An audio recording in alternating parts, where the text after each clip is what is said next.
వెలుగు నాయన ప్రకాశిస్తుంది కానీ నాయన చీకటి దాన్ని గ్రహింపకుండా ఉందని నాయన అని లేఖనం సెలవిస్తుంది. ప్రభా వెలుగనగా మీరే, చీకటి అనగా లోకంలోకి వచ్చి ప్రతి బిడ్డని నాయన మీరు వెలిగించాలని కోరుకుంటున్నారు. నాయనా ఈ స్తోత్రాలు ప్రభా, మీ మనస్సును ఎరిగి నాయన మీ యొక్క ఉద్దేశం ఎరిగి నాయన ప్రతి బిడ్డ కూడా నీ యొద్దకు రావటానికి, నీ సన్నిధిలో మోకరింపజేయటానికి నాయన నిన్ను మహింపరచడానికి నీ కృపను గ్రహించండు స్వామినని ఒకసారి అందరూ కూడా బిగ్గరగా ఆ దేవుని సన్నిధిలో దేవునికి కృతజ్ఞతాస్తుతులు మనం చెల్లిద్దాం. హల్లెలూయ, హల్లెలూయ. ఒక్క నిమిషం పిల్లలు, ఒక్క నిమిషం దేవుని సన్నిధిలో మన హృదయాలను దేవుని సన్నిధిలో నీళ్లు కుమ్మరించినట్లుగా కుమ్మరిద్దాం. హల్లెలూయ. ప్రభా మాతో మీరుండండి నాయన, నాతో మీరుండండి ప్రభా. నాకు ఆలోచనకర్తమై ఉండండి ప్రభా. నాకు ముందు మీరు నడవండి నాయన. మెట్టైన ప్రదేశాలు సరళం చేయండి ప్రభా. ఇరుకుల మీరు విశాలత కలగ చేయండి ప్రభా. అసమాధానం చోట సమాధానం కలగ చేయండి ప్రభా. నాయన మా జీవితాల్లో నాయన మీరు కార్యాలు చేయండి నాయన. ప్రభా నీ స్తోత్రాలు తెలియజేస్తున్నాం. అద్భుతాలు చేయండి నాయన. ఆశ్చర్య కార్యాలు, ఉన్నతమైన కార్యాలు, గొప్ప కార్యాలు ప్రభా నా పట్ల మా పట్ల మీరు జరిగించండి స్వామిని. ఒకసారి అందరూ కూడా బిగ్గరగా దేవుని సన్నిధిలో నోరులు తెరిచి ఆ దేవునికి కృతజ్ఞతాస్తుతులు మనం చెల్లిద్దాం. హల్లెలూయా, హల్లెలూయా, హల్లెలూయా. స్తోత్రం, స్తోత్రం, స్తోత్రం. అందరూ కూర్చుందాం పిల్లారా. ప్రేరేపించబడిన వారు ఒకరు ప్రార్థన చేయండి.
అందరూ కూర్చుందాం.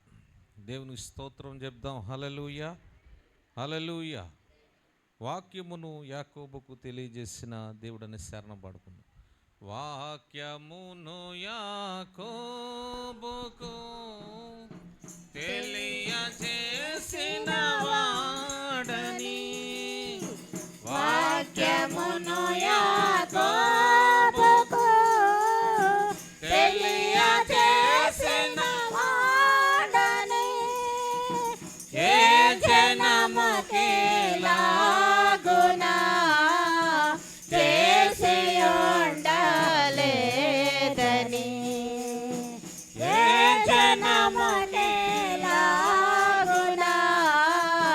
చేసి ఉండలేదని,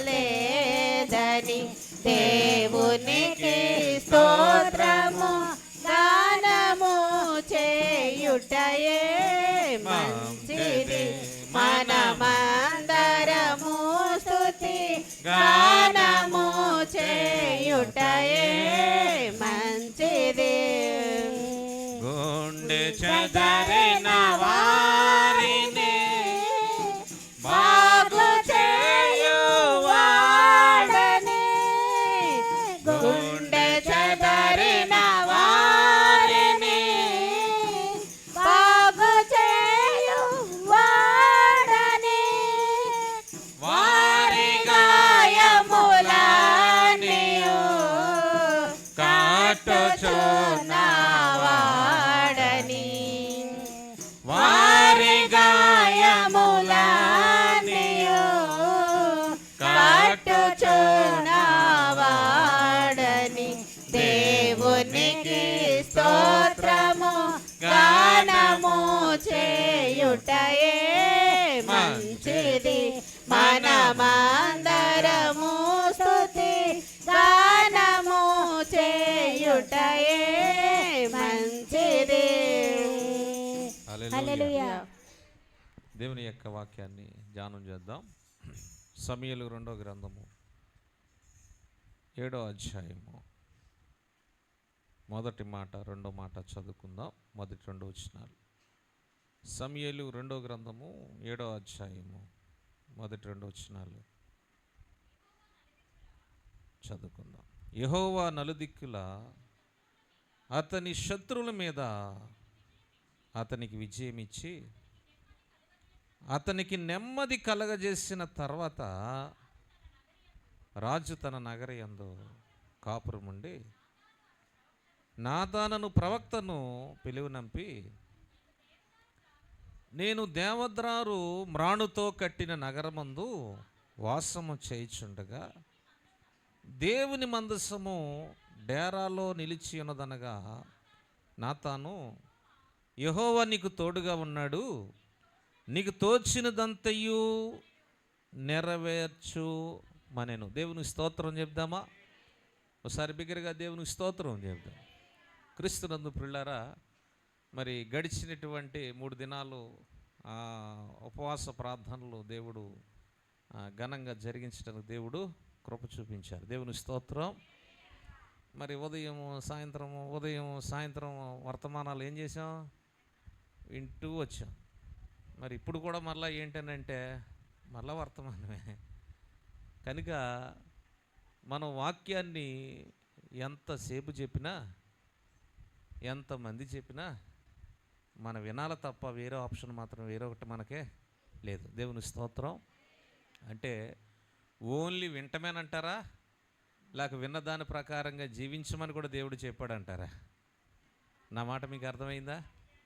మళ్ళా చెప్తున్నాను, మీరు వినిన వారు మాత్రమై ఉండక అన్నాడు అక్కడ. అంటే ఏంటి? మీరు విన్నదే విన్నట్టుగా మన జీవితానికి అప్లై చేసుకునేటటువంటి వారుగా మనము ఉండాలి. అప్పుడే వాక్య సంబంధమైనటువంటి జీవితానికి మన లైఫ్ సార్థకం అవుతుంది, పరిపూర్ణం అవుతుంది. అప్పుడే దేవుని స్తోత్రం. ఒకసారి బిగ్గరగా దేవుని స్తోత్రం చెప్పు. పిల్లరా, స్త్రీ వంట అయిపోయింది అని అన్నమాట ఏంటనంటే, కూరలో ఉప్పు వేయకుండా, కారం వేయకుండా, అన్నం వంచకుండా మాత్రం మాట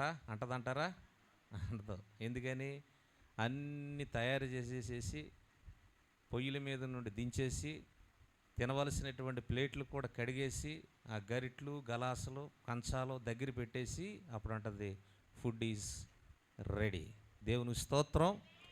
జీవితంలో మనం కూడా ఏంటనంటే, భక్తి జీవితం కూడా ఏంటనంటే, ఆల్రెడీ ఐ డన్ అంటాం కదా, నేను చేశాను, సంపూర్ణము చేశాను అంటే సంపూర్ణాన్ని దేవుడు, పరిపూర్ణతని దేవుడు కోరుకున్నాడే తప్ప అసంపూర్ణతను మాత్రం దేవుడు కూడా ఎక్కడ కూడా కోరుకోవాలి. అంటే ఏంటంటే, ఒక మనిషి జీవితం దేవుణ్ణి తెలుసుకున్నది మొదలుకొని, ఒకటి దేవుడు రాకడన రావాలి, లేదా మనిషి యొక్క జీవితము పరిపూర్ణమైన అవ్వాలి. అంటే ఏంటి, ముగింపైన కావాలి. ఈ యొక్క కాలం, ఈ పీరియడ్ ఉంది చూసారా, అంటే ఏంటంటే దేవుడు మనల్ని ఎప్పుడైతే దర్శించాడో, లేక పట్టుకున్నాడో, వాక్యం ద్వారా మాట్లాడాడో, ఆయన వైపు ఆకర్షించాడో, దట్ డే బిగినింగ్. ఆ రోజు నుంచి మన జీవితం ఎండ్ వరకు కూడా, లేక రాకడ వరకైనా సరే ఎలాగ ఉండాలనంటే నమ్మకంగా పనిచేసేటటువంటి వారుగా మనము ఉండాలి. ఎవరికి నమ్మకత్వాన్ని కనుపరచాలి? మనుషులుగా కాదండి, మనుషులకు కాదు. మనుషులు మనల్ని గమనిస్తారు, గమనించకపోతారు, that is not a matter కదా.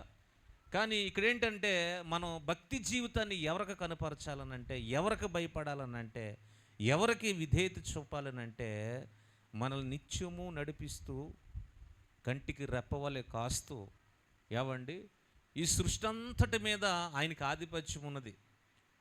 ఈ సృష్టి అంతటిని ఆయన ఏం చేస్తున్నాడనంటే చూస్తున్నటువంటి దేవుడుగా ఉన్నాడు.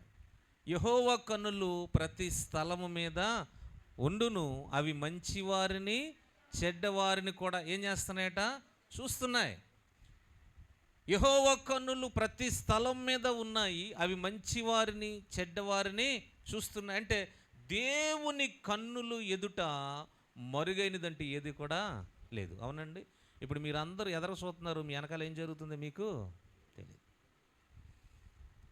ఏదన్నా ఒక పిన్నెట్టి మిమ్మల్ని గుచ్చాలనుకోండి, అది ఇలా తీసి ఇలా ఓపెన్ చేసి ఇలా చూసుకొని అప్పుడు దాకా గుచ్చిన తర్వాతే కానీ మనకే తెలియదు. ఇంతకీ గుచ్చిన తర్వాత ఆ వ్యక్తి ఇలా కానీ ఇలా ఉన్నాడు అనుకోండి, వెనక్కి తిరిగి చూస్తే అసలు గుచ్చినట్టే కనపడ్డు.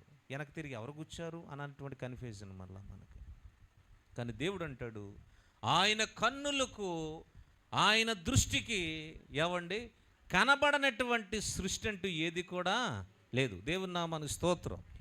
దేవుడు మనకు నేర్పించేటటువంటి నీతి పాఠం ఏంటనంటే, జాగ్రత్తగా మనం ఆలోచన చేస్తే, ఈ భక్తి జీవితాన్ని మనం చాలా జాగ్రత్తగా ఏం చేయాలి? కాపాడుకోవాలి. ఏం చేయాలి పిల్లరా? భక్తి జీవితాన్ని చాలా జాగ్రత్తగా కాపాడుకోవాలి. ఎప్పుడన్నా పౌలుని గడికి ఈ విషయాన్ని అడిగారు అనుకోండి, అంటాడు, తిమోతికి చెప్తాడు 4:7 2 తిమోతి, నేను మంచి పోరాటతిని, నా పరుగు కడముట్టించుకున్నాను, నా విశ్వాసాన్ని అది కాపాడుకున్నాడు. ఏం కాపాడుకున్నాడు? చాలాసార్లు మనము ఏం కాపాడుకుంటామని అంటే, మనల్ని మనము కాపాడుకుంటాం. ఇలా చూడండి, ఏం చేస్తాం? మనల్ని మనం కాపాడుకుంటామా? మనల్ని మనం భద్రపరుచుకుంటాం. 2, మన కుటుంబాన్ని మనం ఏం చేస్తాం? కాపాడుకుంటాం. మన బిడ్డల్ని మనము, అంతే కదండి. తల్లి యొక్క ఫోకస్ అంతా కూడా ఎవరి మీద ఉంటుందని అంటే బిడ్డ మీద ఉంటుంది. ఆడు ఎటు వెళ్ళాడు, ఎక్కడికి వెళ్ళాడు, ఎటు వచ్చాడు. ఏదో పెద్దోడు అయిపోయిన తర్వాత ఈడు పెద్దోడు అయిపోయాడులే, యవన ప్రాయంలోకి వచ్చేసాడులే, మీసాల గడ్డలు వచ్చేసినాయిలే, ఇంక వీడి గురించి మనకు అవసరం లేదని అనుకోదు కదా తల్లి. ఏమంటుందని అంటే, బయటికి వెళ్ళినా కానీ ఇంటికి తిరిగి వచ్చేంత వరకు కూడా ఏం చేస్తుందని అంటే తల్లి కొడుకు కొరకు ఎదురు చూస్తూ ఉంటుంది. తండ్రి చూడడానికి కాదు కానీ, తండ్రి కంటే కూడా ఎక్కువగా కేరింగ్ అనేది, కాపాడుకోవటం అనేది, ఎదురు చూపు అనేది ఎవరికి ఉంటుందని అంటే చెప్పాలి, తల్లికి ఉంటుంది కదా. ఎక్కడికన్నా బయటికి వెళ్ళాడు అనుకోకుండా, 10ంటికి బయటికి వెళ్ళాడు, ఎరా ఎక్కడికి వెళ్తున్నామంటే ఇక్కడికే మమ్మీ వస్తున్నాను అంటాడు, కానీ విషయం అయితే మాత్రం చెప్పడు, అడిగినా చెప్పడు. ఇంకేమో టెన్షన్, వీడు ఈ టైంలో వెళ్ళాడు, ఎక్కడికి వెళ్ళాడు, ఏం చేస్తున్నాడో, తిరిగి వచ్చి మళ్ళీ బండి శబ్దం విని ఆ ఇంజిన్ ఆగి గేటు తీసి ఇంట్లోకి వచ్చేంత వరకు కూడా ఈమె మనసు ఎలా ఉండదనంటే నెమ్మదిగా ఉండదు. ఇంట్లోకి వచ్చి గేట్ వేసుకున్న తర్వాత అమ్మయ్య ఇప్పుడు వీడి మనస్సు నిబ్బరపడి ఏం చేస్తుంది అంటే అప్పుడు నిద్రలోకి జారుకుంటుంది. అది తల్లి ప్రేమ. దేవుని స్తోత్రం. ఒకటి మనం మనల్ని కాపాడుకుంటాం, రెండు మన కుటుంబాన్ని మన బిడ్డల్ని కాపాడుతాం, మంచిదే, మన ఆరోగ్యాన్ని కాపాడుకుంటాం, మంచిదే. కానీ పౌలుని అడిగితే అంటాడు, నా విశ్వాసాన్ని నేను కాపాడు. ఇంతకీ పౌలుని ఎవరు నమ్మాడు? పౌలు ఎవరు నమ్మాడు అని అంటే దేవుడిని నమ్మాడు. ఎప్పుడైనా గమనించండి పౌలుని పిల్లారా, అపోస్తల కార్యంలో 9వ అధ్యాయంలో కనబడతా ఉంటుంది. పౌలు ప్రభు చేత పట్టబడే సందర్భం మనకందరూ తెలిసింది. అప్పుడు పౌలు సౌలుగా ఉన్నాడు. దేవుని శిష్యులని ఏం చేస్తున్నాడు అని అంటే దేవుని ప్రజల్ని హింసిస్తున్నాడు. ఏం చేస్తున్నాడు? హింసిస్తున్నాడు, బాధ పెడుతున్నాడు కదా. వారి మీద ఒక రకమైనటువంటి దాడి, ఒక రకమైనటువంటి యుద్ధమే చేశాడు పౌలు సౌలుగా ఉన్నాడు. ఆ విషయాన్ని పౌలు తిమోతికి చెప్తాడు మళ్ళీ 1:12. ఏమంటాడో తెలుసా? ఒకసారి చూడండి, వాక్యాన్ని మనం చూస్తే తిమోతికి రాసినటువంటి పత్రికలో మనకు కనబడుతూ ఉంటుంది. ఒకరు కనబడితే చదవండి, 1:12 పిల్లరా. రైట్. పూర్వము నేను ఎవరిని అంటాడు? దోషకుడును హింసకుడును హానికరుడునైనా నన్ను, తిమోతికి రాసిన మొదటి పత్రిక 1వ అధ్యాయం 12వ వచనం. పూర్వం ఎలాంటి వాడట? దోషకుడును హింసకుడును హానికరుడునైన నన్ను తన పరిచర్యకు నియమించి నమ్మకమైన వానిగా ఎంచినందుకు నన్ను బలపరిచిన మన ప్రభు అయిన క్రీస్తు యేసునకు కృతజ్ఞుడునై ఉన్నాను. తెలియక అవిశ్వాసము వలన చేసి తిని కనుక. ఎస్, తెలియక అని ఒప్పుకుంటున్నాడు. నిజంగా తెలియకనా లేక తెలిసి తెలియకనా? ఇప్పుడు మనం ఏమంటాం తెలుసా? ఏదైనా మిస్టేక్ చేస్తే దేవుని దగ్గరికి వచ్చి ఏమంటాం? తెలుసో తెలియక. అంటే ఏంటి? వాస్తవం ఏంటంటే తెలిసనే వాస్తవం, అంతే కదండి. దీనికి ఇంకోటి యాడ్ ఏం చేస్తూ ఉంటాం, ఏమంటామంటే తెలుసో అంటే ఏంటంటే ప్రభు దగ్గర పదం వాడితే కొంత కనికరించబడతామేమోనని. కానీ పౌలుని అడిగితే అంటాడు తెలుసో తెలియక అనలేదు అక్కడ. ఏమన్నాడో తెలియక, తెలుసా తెలియకయే అన్నాడు. ఎంత అద్భుతం ఆ మాట కదా. ఏంటిదంట? తెలియకయే ఏం చేశాడట? అవిశ్వాసం వలన చేశాను నేను. అబ్బా, ఎంత చక్కగా ఒప్పుకుంటాడో దేవుడి దగ్గర పౌలు. తెలియకయే చేసి తిని అన్నాడు అక్కడ, అంతేనా? అంతేగాని తెలుసో తెలియకయో అని అనలా అక్కడ. బై మిస్టేక్ అనలా కదండి. బై మిస్టేక్ అనే పదాన్ని వాడలేదు అక్కడ పౌలు. చూడండి ఇక్కడ తెలియకయే. ఎస్, తెలియకయే. ఏం తెలియదు? ఏం తెలియదు? యేసు ప్రభు వారిని గురించినటువంటి సంగతి పౌలుకి తెలియదు. ఆయన ప్రేమ తెలియదు, ఆయన త్యాగము తెలియదు, ఆయన శిలువ మరణ పునరుద్ధానాల గురించి కూడా తెలుసా? తెలీదా? తెలియదండి. 9 వరకు తెలీదా? కానీ ఎప్పుడైతే పట్టబడ్డాడో, ఏమండి, ఎప్పుడైతే ప్రభు చేతుల్లోకి, ప్రభు యొక్క ఆ కబంధ హస్తాల కిందకి, బలిష్టమైన రెక్కల కిందకి వచ్చేసాడో, సౌలు ఎలా మార్చబడ్డాడు అంటే పౌలుగా మార్చబడ్డాడు. ఎలా మార్చబడిపోయాడు? ఇంకేం చేస్తున్నాడో తెలుసా? ఏ దేవుణ్ణైతే సేవిస్తున్నారో, ఆరాధన చేస్తున్నారో, ప్రార్థిస్తున్నారో వారిని హింసించేటటువంటి వాడు, కొట్టేవాడు, బాధించేవాడు, వేధించేవాడు కాస్త ఇప్పుడు అంటున్నాడు యేసే దేవుడు. దేవుని స్తోత్రం చెప్తారా? మార్పు ఎంత గొప్పగా వచ్చిందో చూడండి. ఎప్పుడు ఎలాగా జరగాలో, ఎప్పుడు మనిషి ఏ విధంగా మారాలన్నదే దేవుని అది యొక్క సంకల్పం, దేవుని చిత్తం బిడ్డ. దేవుడు ఆయన చేతిలో పని చాలా అద్భుత రీతిలో దేవుడు కార్యాలు జరిగించేటటువంటి దేవుడిగా ఉంటాడు. ఒకసారి రండి, అపోస్తల కార్యాలు ఒకసారి తిప్పుదాం. ఒకసారి 9వ అధ్యాయంలోకి వస్తే 9:18 చూస్తే అంటాడు, అప్పుడే అతని కన్నుల నుండి ఏం పడ్డాయట? చూడండి, వాక్యం అందరూ కూడా చూద్దాం పిల్లరా. పరిశుద్ధ గ్రంథాలు తెరవండి. అపోస్తల కార్యం 9వ అధ్యాయం 18వ వచనం. అప్పుడే అతని కన్నుల నుండి పొరల వంటివి రాలగా దృష్టి కలిగి లేచి బాప్తిసము పొందెను. తర్వాత ఆహారం పుచ్చుకొని బలపడ్డాడు. కింద ఏం జరిగింది? పిమ్మట అతడు దమస్కులో ఉన్న శిష్యులతో కూడా కొన్ని దినములో ఉండెను. వెంటనే సమాజ మందిరములలో యేసే దేవుని కుమారుడని ఆయనను గూర్చి. చూసారా? పౌలు యొక్క లైఫ్ ఎంటైర్లీ చేంజ్ అయింది. ఎందుకో పౌలు జీవితము యూ టర్న్ తీసుకున్నట్టుగా కనబడుతుంది. వినండి, ఎలా తీసుకున్నట్టుగా చెప్పాలి. చూసారా, మనం రోడ్డు మీద వెళ్తూ ఉంటుంటే అత్యవసర పరిస్థితిలో ఒకవేళ ఏదైనా మర్చిపోయి వెనక్కి వెళ్ళాలనుకుంటే హైవేల మీద ఎక్కడ పడితే అక్కడ వెళ్తా కుదరదు కదా.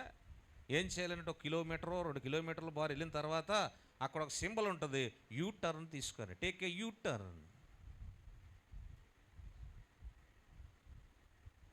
పౌలు జీవితాన్ని కూడా మనం జ్ఞాపకం చేసుకున్నప్పుడు ఎంత చక్కగా కనబడుతుంది అని అంటే పిల్లరా, ఎందుకో తన యొక్క పాత జీవితము నుండి, లోకంలో నుండి, పాపిష్టమైనటువంటి బ్రతుకు నుండి, వినండి పిల్లరా, యూ టర్న్ తీసుకుంటున్నాడు పౌలు. ప్రభు వైపు మళ్ళుతున్నాడు, తమ జీవితాన్ని ప్రభువుకి అప్పగిస్తున్నాడు. ప్రభువుకి తమ జీవితాన్ని సమస్తాన్ని అప్పగించేశాడు. అంతేదో సగం ఇచ్చినట్టుగా, ప్రభా సగం మాత్రం ఏలు నన్ను, సగం మాత్రం నేను ఏలుకుంటాను అన్నట్టుగా లేదు అక్కడ. ఆలోచన చేస్తే అద్భుతం. అందుకని అంటాడు, ఇకనూ జీవించేవాడును నేను కాను అన్నాడంట. అది ఇంకెవరున్నారు ఇంకా? మరి పౌలుకి ఏమన్నా ఆ రెండులాగా ప్రతిబింబిస్తాడా ఏంటి? ఇద్దరు పౌలులాగా ఇక్కడ ఒక ఆయన అక్కడ ఒక ఆయన ఉంటాడా? కాదు, ఒక ఆయనే, ఇద్దరేం లేరు. అంటాడు, ఇకనూ జీవించేవాడును నేను కాను. మరి ఎవరు జీవిస్తున్నారు? క్రీస్తు యేసే నాలో జీవిస్తున్నాడు అంటాడు. దేవుని నామానికి స్తోత్రం చెప్తారా? ఇప్పుడు 9:1 చదివితే ఏముంటుంది? సౌలు ఇంకను అని ఉంది కదా. ఏంటిదంట? సౌలు ఇంకను ప్రభు యొక్క శిష్యులను బెదిరించుటయును హత్య చేయుటయు తనకు ప్రాణాధారమైనట్టు ప్రధాన యాజకుని యొద్దకు. ఏంటండి పౌలు యొక్క పని? ప్రాణాధారమైందంట ఈ పని. ఏ పని? వినాలి. ఏ పని? ప్రభు యొక్క శిష్యుల్ని ఏం చేస్తాడంట? బెదిరించడం. ఏమనుకుంటున్నారు? చాలాసార్లు మనకు కూడా ఇలాంటి బెదిరింపులు, వార్నింగ్లు వస్తూ ఉంటాయి. అవునా? ఏమనుకుంటున్నారు? Mind it. బెదిరించాడట పౌలు. ఏంటి ప్రార్థనలో? ఏంటి మీ పిచ్చి ప్రార్థనలు? ఏంటి మీ పిచ్చి ఆశలేంటి అన్నట్టుగా బెదిరించడం. అజ్ఞాన కాలంలో అంటాడు దేవుడు కదా. మళ్ళా ఏ కాలం అంటే అది అజ్ఞాన కాలంలో కూడా దేవుడు ఏం చేశాడంటే చూచి చూడనట్టు అన్నాడు. ఏంటిదంట? చూచి అంటే ఏంటి? కాన్సన్ట్రేటెడ్గా చూడలేదు దేవుడు కదా. అంటే ఏంటంటే జస్ట్ ఇలా చూసి ఇలా తిప్పేసాడంటే దేవుడు. అంటే ఏంటి? అందులో ఏముంది అని అంటే చెప్పాలి. ఏముంది? ఒక్కొక్కసారి మన చిన్నపిల్లాడు మన తెలియకుండా మనం చూడలేదని, తల్లిని చూడలేదు అనుకుని పిల్లోడు వెళ్ళి కిచెన్లోకి వెళ్ళి పందార డబ్బా తీసుకుని ఏం చేస్తాడంటే పందారంతా తినేస్తూ ఉంటాడు. అప్పుడు తల్లి ఏం చేస్తుంది అంటే చూడకుండా ఉంటుందంటారా? ఒకసారిలో లుక్ వేసి మనం ఏరా అని కేకెత్తే ఎక్కడ తినకుండా పడేసి వచ్చేస్తాడని భయం వేసి చూచి చూడనట్టుగా. అంటే అది ప్రేమేనంటారా? దేవుడు కూడా అజ్ఞాన కాలంలో దేవుడు మన పట్ల ప్రేమ కలిగి, మనుషులు దేవుడికి ఎంత అవిధేయుడైనప్పటికీ కూడా, ఎంత బాధ కలిగించిన వాడైనప్పటికీ కూడా, దేవునికి ఎంత నష్టం కలిగించిన వాడైనప్పుడు కూడా దేవుడు ఏం చేసాడంటే చూచి చూడనట్టుగా వదిలేశాడు. ఇప్పుడైతే అంటాడు అక్కడ. ఏమంటాడు? ఇప్పుడైతే అందరూ అంతటా ఏం చేయాలి? మారు మనసు పొందాలంటాడు అక్కడ. దేవుని నామానికి స్తోత్రం చెబుతాం. ఇక్కడ పౌలు ఏం చేస్తున్నాడు? సౌలుగా ఉన్నప్పుడు దేవుని శిష్యులను, ప్రభు యొక్క శిష్యులను ఏం చేస్తున్నాడట? బెదిరించుటయందును హత్య చేయుటయు తనకు ప్రాణాధారమైనట్టు. ఇప్పుడు వచ్చేయండి 19వ వచనంలోకి. పిమ్మట అతడు దమస్కులో ఉన్న శిష్యులతో కూడా కొన్ని దినములు, 20వ వచనంలో, వెంటనే సమాజ మందిరములో యేసే దేవుని కుమారుడిని ఆయన గూర్చి. చూసారా మార్పు కలిగింది? ఇప్పుడు 9:1 ఉన్న వ్యక్తిని 9:20 ఉన్నటువంటి వ్యక్తి ఒకటేనంటారా? వేరు అంటారా? వింటున్నారు వాక్యం అందరూ కూడా? అపోస్తుల కార్యం 9:1 వచనంలో రాయబడినటువంటి వ్యక్తికి, అపోస్తుల కార్యం 9వ అధ్యాయం 20-21 వచనాల్లో కూడా రాయబడినటువంటి సందర్భంలో ఉన్నటువంటి వ్యక్తి ఒకటేనంటే ఎస్ అతనే. కానీ ఇక్కడ చేసినటువంటి క్రియ వేరు. 9 మొదట్లో, 20-21లోకి వచ్చినప్పటికీ అక్కడ చేస్తున్నటువంటి పని ఎంటైర్లీ డిఫరెంట్, క్వైట్ ఆపోజిట్. ఏంటి మార్పు? ఏంటి పెను మార్పు అని అంటే, ప్రభు ఒక్కసారి ఏం చేశాడనంటే పౌలుని ఒక్కసారి ఏది అందవాళ్ళు అది అందించాడు. దేవుని నామమునకు స్తోత్రం. చెప్దాము సార్ అందరికి కూడా. మనం అంటాం కదా, వినలేనప్పుడు ఒక్కొక్కసారి ఏం చేయాలి, ఒక మొట్టుకాయ ఏంటది అది వెయ్యాలి. అవునా? మీరు చదువుకున్నప్పుడు హిందీ టీచర్ ఒక ఆయన ఉండేవాడు, పంతులు గారు. ఆయన బ్రాహ్మణుడు, పెద్ద వయసు అప్పటికి ఆయనకి. అసలు హిందీ అంటే మనం అందరం కూడా పండితులం కదా, కదండి. అసలు వచ్చేది కాదు. ఆయన ఏం చేసేవాడు, దగ్గరికి కేకేసి ఆ రోజు పొడితే ఆ వారమంతా కూడా ఆ బొప్పు ఏమంటారు అది దేవుడు కూడా ఏం చేస్తాడనంటే ఒక్కొక్కసారి ఒక మొట్టికాయ వేస్తాడు. దేవుని స్తోత్రం చెబుదాం.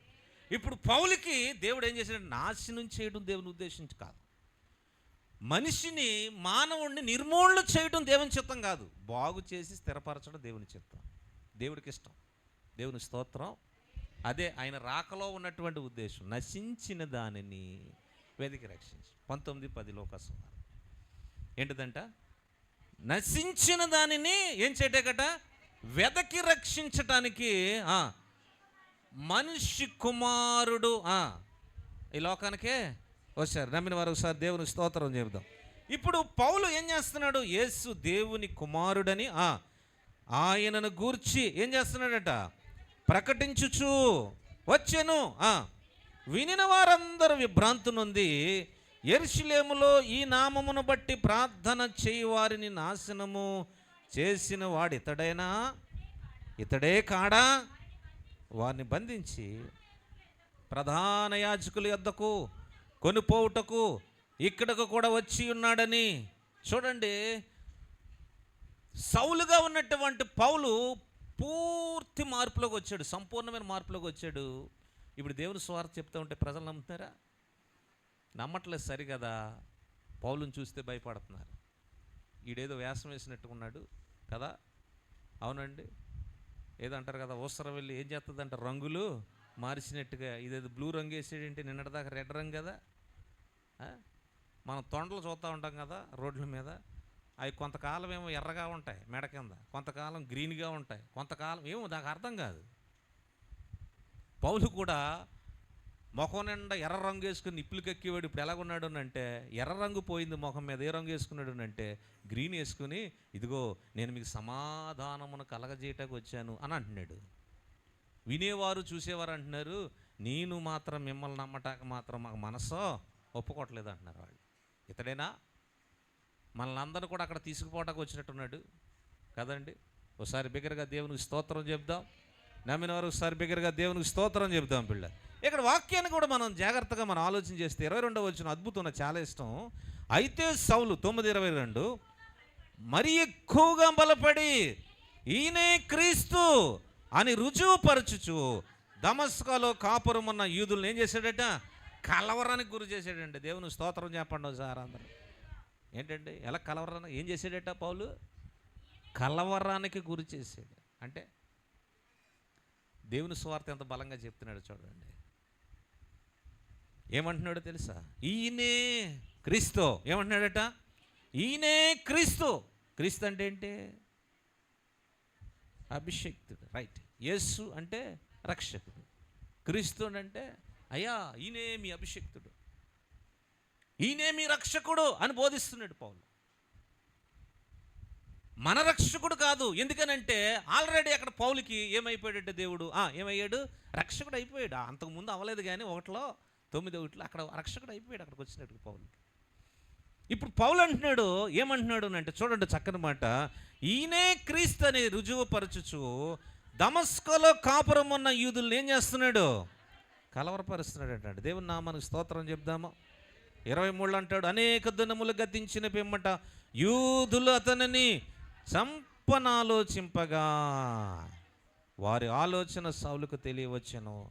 వారు అతన్ని చంపవలనని రాత్రింబగములు ద్వారముల యొద్ద కాచుకొని చుండిరి గనుక అతని శిష్యులు రాత్రి వేళ అతన్ని తీసుకుపోయి గంపలో ఉంచి గోడ నుండి కిందకే, దేవుని నామానికి స్తోత్రం. అప్పటికే పౌలుకి ఎవరున్నారో శిష్యులు ఏర్పడ్డారు. వెలుగు దగ్గరికి వెలుగు సంబంధులు ఆటోమేటిక్గా వచ్చేస్తారా రారా, వచ్చేస్తారు. ఇప్పుడు మీకు తెలుసా, చీకటిలో ఒక దీపం వెలిగితే ఆ చుట్టుపక్కల ఉన్నటువంటి పురుగులన్నీ కూడా ఏం చేస్తాయి, వెలుగు దగ్గరికి వస్తాయి రావా, వస్తాయి. వెలుగు అంటే అందరికీ ఇష్టమా? ఇష్టమే. వెలుగు అంటే ఇష్టమేనా? అందరికీ ఇష్టమే. వెలుగు సంబంధులు, రెండోది ఎవరన్నారు? చీకటి సంబంధులు అని బైబిల్ చెప్పింది. ఎవరట? ఒకటి వెలుగు సంబంధులు, రెండు చీకటి సంబంధులు. వెలుగు సంబంధులు అంటే దేవుని సంబంధులు, చీకటి సంబంధులు అంటే లోక సంబంధులు. వెలుగు సంబంధకులకి నాయకుడు ఎవరనంటే ప్రభు, లోక సంబంధులకి నాయకుడు ఎవరనంటే అపవాది, చీకటి, దాని క్రియలు. క్రీస్తునందు పిల్లారా, దేవుని వాక్యం చాలా స్పష్టంగా చెప్తుంది. అప్పటికే శిష్యులు వచ్చేసారు. ఎవరికే చెప్పాలి? మనకి యోహానుకి శిష్యులు ఉన్నారన్న సంగతి తెలుసు, అవునా? ఉన్నారండి? యేసు ప్రభు వారి కంటే ముందు పుట్టాడు యోహాను, బాప్తిస్మం ఇచ్చే యోహాను గారు, ఆయన శిష్యులు ఉన్నారు. రెండు, యేసు ప్రభు వారికి కూడా శిష్యులు ఉన్నారా? మనకు 12 మంది శిష్యులు నిలబడ్డ వారి సంఖ్య తెలుసు, కానీ 70 మంది పైబడి శిష్యులు ఉన్నారు ప్రభుతో. చాలామంది అనుచరులు ఉన్నారు. జీసస్ ఫాలోవర్స్ చాలామంది ఉన్నారు ఆయన జీవించిన కాలంలో. అట్ ద సేమ్ టైం పౌలును కూడా జ్ఞాపకం చేసుకుంటా ఉంటే పౌలుకు కూడా ఎవరున్నారట? శిష్యులు ఉన్నారు. అద్భుతం. ఎంతమంది ఉన్నారు అక్కడ? చెప్పాలి. ఎంతమంది అని ఉంది అక్కడ? గనుక అతని శిష్యులు రాత్రి వేళ అతను తీసుకుపోయి గంపలో ఉంచి గోడ గుండా అతన్ని ఏం చేశారట? నిజంగా అంటాను, పౌలు బ్రతికి బట్ట కట్టడానికి ఆ 4 శిష్యులే కారణమయ్యారు. దేవుని స్తోత్రం. యూదులు చంపాలనుకున్నారు ఎవరినే? పౌలు. చంపాలనుకున్న విషయం పౌలుకు తెలిసిందని శిష్యులు తెలిసింది. ఇక్కడ ఉండటం నీకు మంచిది కాదయ్యా, ఈ స్థలము నుండి మిమ్మల్ని తప్పిస్తాం, ఇక్కడ నుండి మీరు వెళ్ళిపోండి అని పౌలుని ఆయన శిష్యులు ఏం చేశారనంటే తప్పించారు. దేవుని నామమునకు స్తోత్రం చెప్దాం. బిగ్గరగా దేవునికి స్తోత్రం చెప్దాం పిల్లలు. దేవుని యొక్క వాక్యము మనకు నేర్పించేది ఏంటనంటే ఇదే. పౌలు ఆఖరి వరకు కూడా వృద్ధాప్యంలోకి వచ్చేసాడు కదా, వచ్చాడండి. ఇందాక మనం చూసాక మంచి పోరాడితే అంటాం కదా, దాని పై వచనాలు ఉంటాయి చూడండి ఒకసారి, అద్భుతంగా కనబడుతూ ఉంటాయి. తిమోతికి రాసినటువంటి 2వ పత్రికలోను ఆ పై వచనాలు కనబడుతుంటాయి. అయితే నీవు అన్ని విషయంలో మితముగా ఉండుము, శ్రమపడుము, స్వార్థికునిగా పనిచేయుము, నీ పరిచర్ని సంపూర్ణంగా జరిగించుము. 6వ వచనం, నేనిప్పుడే ప్రాణార్పణముగా పోయబడుచున్నాను, నేను వెడలిపోవు కాలము. అంటే పౌలు ఏ కాలానికి వచ్చాడు? వయసులో ఉన్నాడా? ముసలోడు అయిపోయాడా? వృద్ధాప్యంలోకి వచ్చేసాడు. వినండి, నిండు వృద్ధాప్యం వచ్చేంతవరకు కూడా తన భక్తి జీవితాన్ని జాగ్రత్తగా కాపాడుకున్నాడు. నీ జీవితంలో దేవుడికి ఇచ్చే గొప్ప గిఫ్ట్ ఏంటో తెలుసా? అదే. దేవుడు కూడా నీ యందు నుండి ఆశించేటటువంటి ఏదైనా బహుమానం ఉందంటే అదే. అలా ధైర్యంగా మనం ఏం చేయాలనంటే ఆ నిండి వృద్ధాప్యంలో కూడా మనం చెప్పగలిగేటటువంటి వారుగా మనము ఉండాలి. దేవుని స్తోత్రం. అంటాడు, నేనిప్పుడే పానార్పణముగా పోయబడుచున్నాను, నేను వెడలిపోవు కాలము. అది ఏమంటున్నాడు? నేను వెడలిపోయే కాలము అంటే ఆయన దేవుని దగ్గరికి వెళ్ళిపోయేటటువంటి సమయము ఏమంటున్నాడు అక్కడ? ఆసన్నము అయిపోతుంది అంటున్నాడు. దేవుని నామమునకు స్తోత్రం చెప్తారా? అందుకనే ఈ పత్రిక రాస్తూ పౌలు తిమోతిని బలపరుస్తున్నాడు. ఏమంటాడు అని అంటే, అయ్యా నువ్వన్నిటిలో మితముగా ఉండాలి. ఏం చేయాలంట? మితముగా. చూడండి ఏముంది అక్కడ? అయితే నీవన్ని విషయంలో ఎలా ఉండాలి? మితముగా ఉండాలి. మితముగా ఉండటం అంటే ఏంటి చెప్పాలి? మితంగా ఉండటం అంటే, మితముగా తినటం అంటే మనకు తెలుసు కదా. ఒరే మితంగా తినకరా అంటే అర్థం అని ఎక్కువ తినేకరా అంటాం కదా. ఇప్పుడు మితముగా ఉండటం అంటే కొద్దిగా కన్ఫ్యూజింగ్ ఉంటుంది తెలుగు పరిభాష. మితముగా ఉండటం అంటే దేవుని కొరకు మనం చేయవలసిన దానికంటే ఎక్కువగా మనము చెయ్యాలి. చాలామంది మన ముందెళ్ళిన పెద్దవాళ్ళు అంటారు కదా, రేపటి పనిని ఏ రోజు చేయాలట? ఈ రోజే చేయి. కానీ మనం ఈ రోజు పని ఒక నెల వరకు కూడా అవ్వదు. అది మన సొంత పని అయితే ఇట్స్ ఓకే, వదిలే. కానీ దేవుని పనిని మాత్రం నెగ్లెక్షన్ మనము చేయకూడదు. నమ్మిన వరకు సార్ దేవుని స్తోత్రం. Do not neglect it's God's work. దేవుని పనిని మనం ఏం చేయకూడదు అంటే నిర్లక్ష్యము చేసేటటువంటి వారుగా మనము ఉండకూడదు. వినండి, నిర్లక్ష్య పనులు అంటే ఇష్టమా దేవుడికి? లేక చెప్పాలి ఆసక్తిగా చేసేటటువంటి వారంటే దేవుడికి ఇష్టమా? చెప్పాలి. అన్నాడుగా దేవుడు, సోమరి ఏం చేస్తాడట? వెట్టి చాకిరీలు చేస్తాడు. శ్రద్ధగా పనిచేయవాడు ఏలుబళ్ళు చేస్తాడు. శ్రద్ధ కాన్సన్ట్రేటెడ్గా చేయాలి దేవుడు పని. అంటే ఏంటి? ఈరోజు ఆదివారం అనుకో, నీకు నిన్నటి నుంచే స్టార్ట్ అవ్వాలి ఈ రోజు గురించి. ఒకసారి దేవునికి స్తోత్రం చెబుదాం. నీ హృదయంలో మెదలాలి. ఏంటనంటే రేపు సండే, రేపు ఆదివారం, రేపు ఏమైనా ముందే పెందలకాడ దేవుని దగ్గరికి వెళ్ళాలి. ముందే పెందలకాడే సమయానికి వెళ్ళి కూర్చోవాలి. ప్రభువుని ఆరాధన చేయాలి. నేనే కనబడాలి ముందా, నా కుటుంబమే ఉండాలి ముందా అనాలంట. అది అర్థమైందండి. That is the preparation. సిద్ధపాటు అంటే అదే. మత్తయి సువార్త 25వ అధ్యాయంలో 10 మంది కన్యకలు కనబడతారు కదా. ఏమంటే దేవుడు వారికి మంచి పేర్లు పెట్టాడు. 5గురికి ఏమో బుద్ధి గల కన్యకలును, 5గురు ఏమన్నాడు బుద్ధి లేని వారని. ఎవరు గొప్పవాళ్ళుగా తేల్చాడు దేవుడు? బుద్ధి లేనివాడినా బుద్ధి కలిగిన వాళ్ళ?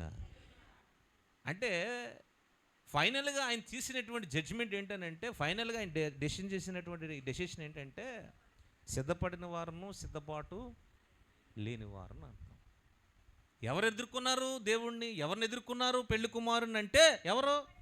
సిద్ధపడిన వారే, అంతే. అంటే ఏంటి?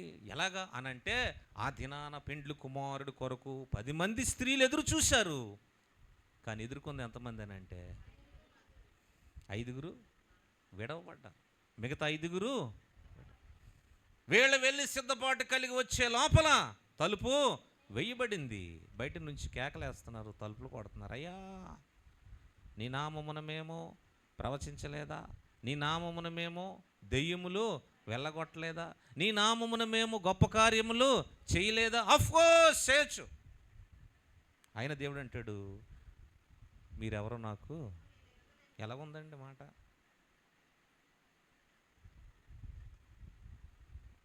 అంటే ఏంటి?